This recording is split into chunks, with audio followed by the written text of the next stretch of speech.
Iya, halo semua. Di video sebelumnya saya udah unboxing plus sedikit review dari hasil video action cam yang saya beli tersebut. Mereknya itu Ausec dengan tipe ATQ37E.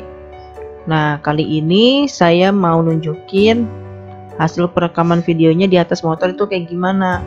Di sini saya pakai resolusi 1080p dengan 60 fps.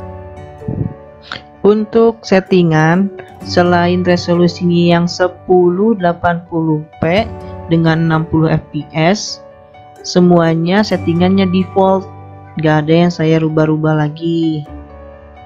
Nah, di sini untuk EIS-nya atau Electronic Image Stabilization-nya itu udah aktif otomatis, nggak bisa diaktifkan atau dinonaktifkan.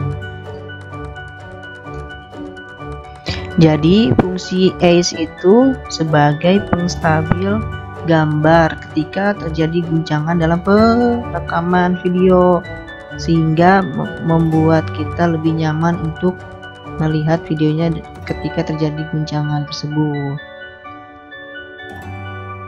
Sejauh ini sih kekurangan dari action cam Ausec ATQ37E ini yaitu pada saat mendapatkan cahaya berlebih. Di sini juga terlihat tuh bagian langitnya itu berwarna putih. Jadi kalau dia dapat cahaya berlebih, gambarnya itu jadi kayak putih-putih seperti itu. Sama kekurangannya ada di perekaman suaranya. Menurut saya kurang bagus dan kurang kenceng. Nah, di video sebelumnya itu kan saya ngerekam timelapse-nya itu kurang lama ya. Kali ini saya tunjukin untuk perekaman timelapse-nya.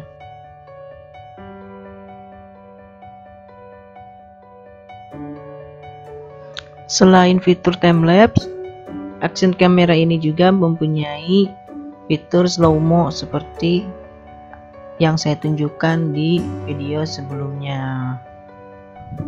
Nah, alasan utama saya milih action cam ini yaitu dengan kualitas gambar yang sebagus ini dan sudah dilengkapi dengan image stabilizer, harganya cuma 600.000. Mungkin untuk action cam dengan kualitas gambar seperti ini yang saya tahu harganya masih di atas 1 juta.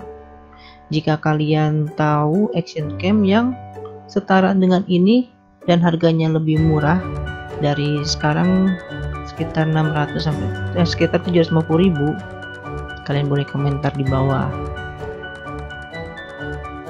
Nah, di sini bisa dilihat kestabilan gambarnya itu menurut saya sangat bagus mengingat harganya yang cuma 600.000 ketika saya beli. Nah, dulu itu sebelumnya saya mau belinya itu minimal Y-Lite action cam karena dia sudah dilengkapi dengan fitur EIS juga. Nah, tetapi ketika saya melihat ada action cam ini dengan harga 600.000, akhirnya saya langsung beli ini aja karena kualitasnya nggak kalah sama Y-Lite. Apalagi mengingat Y-Lite itu yang harganya 1,2 itu hanya action camnya saja, tidak dilengkapi dengan aksesorisnya. Sedangkan di sini saya dapat aksesorisnya full. Nah, selain saya dapat aksesoris yang lengkap, saya juga dapat bonus yaitu 1 buah baterai cadangan, 1 buah charger eksternal, serta tripod buat berenang. Nah, selain itu juga di aksesorisnya itu ada yang sangat membantu yaitu remote. Jadi remote-nya itu berfungsi untuk memplay dan meng-stop si video tanpa kita harus tekan-tekan tombol di action cam-nya. Menurut saya itu sangat membantu ketika kita dalam keadaan jalan ingin memplay atau men-stop videonya. Selain itu adanya fitur wifi juga memudahkan saya buat setting action camnya di helm. Jadi kalau dulu saya yang belum ada wifi-nya itu harus rekam dulu supaya tahu action camnya udah pas atau belum. Nah, di sini juga saya mau ngetes kecepatan tingginya seperti apa gambarnya. Soalnya di action cam sebelumnya kalau dalam kecepatan tinggi itu si gambarnya berantakan atau buyar ya. Di sini kita lihat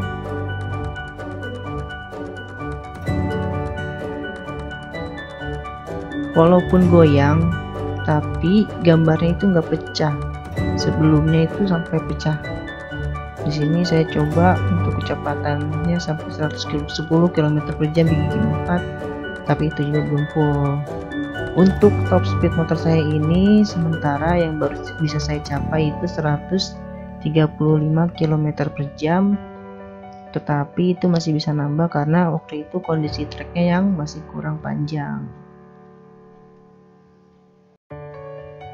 Nah, dari sini bisa saya simpulkan bahwa action cam ini, action cam Ausec ATQ37E ini merupakan action cam terbaik dengan harga termurah. Mengingat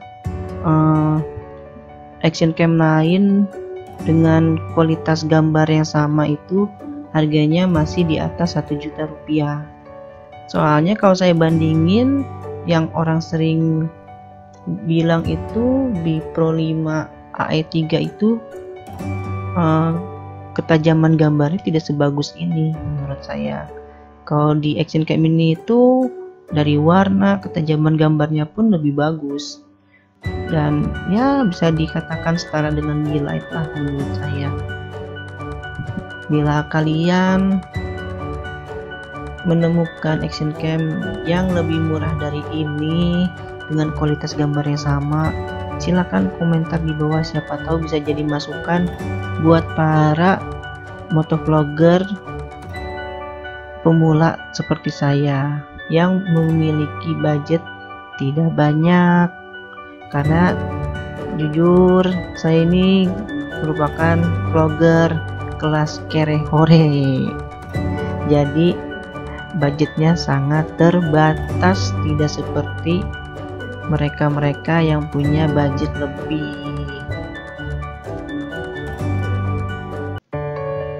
Oke, sekian dulu videonya. Terima kasih telah menyimak. Bila ada masukan mengenai konten berikutnya, silakan komentar saja di bawah. Bila ada masukan apapun untuk saya ke depannya, silakan komentar di bawah. Sehat selalu buat kita semua. Bye.